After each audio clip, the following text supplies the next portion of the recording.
When I moved to Macon almost 22 years ago, I was told the best high school football programs were outside the Macon city limits, and that was correct. In fact, the three teams who were in last week's semifinals are arguably the best programs and have the best fan bases in our area: Mary Persons, Peach County, and Warner Robins. Unfortunately, Mary Persons lost their game, but on Friday we will see the Trojans from Fort Valley and the Demons from Warner Robins play in the state championship games. Peach County will play Friday at 1 against Calhoun, and right after that, Warner Robins will play Rome. We should all be pulling for both of these teams to bring a state championship back to Middle Georgia. Macon County won it all last year in Single A, so it would be great to have two teams win it all this year. Now, I'm not going to expect many Northside or Hoco or Veterans fans to root for the Demons.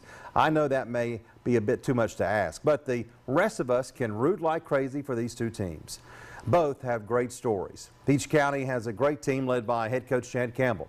Last time they made the finals was 2011, and the last time they won it all was 2009. There's just something about a Friday night football game in the Valley every fall. Heck, they still start their games at 8 o'clock, old school style. It's the classic case of a small town that comes together to go all out for their team. And on Friday, they're not even going to have school in Fort Valley, as they want as many students as possible in Atlanta cheering the Trojans on. Then there's Warner Robins, a team that a year ago was 3-8 in Mike Chastain's first season. The addition of the Fromm boys has made a huge difference, as this team is undefeated and prepared to win its first state championship since 2004. And we know how crazy the Demons fans are as they pack McConnell Talbot Stadium for every home game.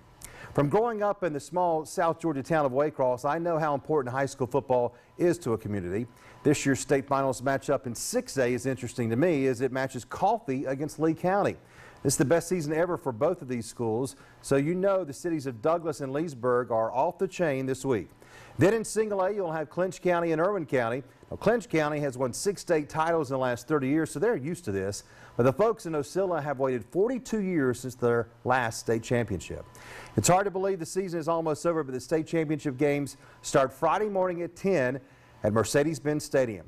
Tucker will have complete coverage for us, and we hope you'll join us for the last end zone of the season starting 11:13 Friday night here on 41 NBC. We'll see you then.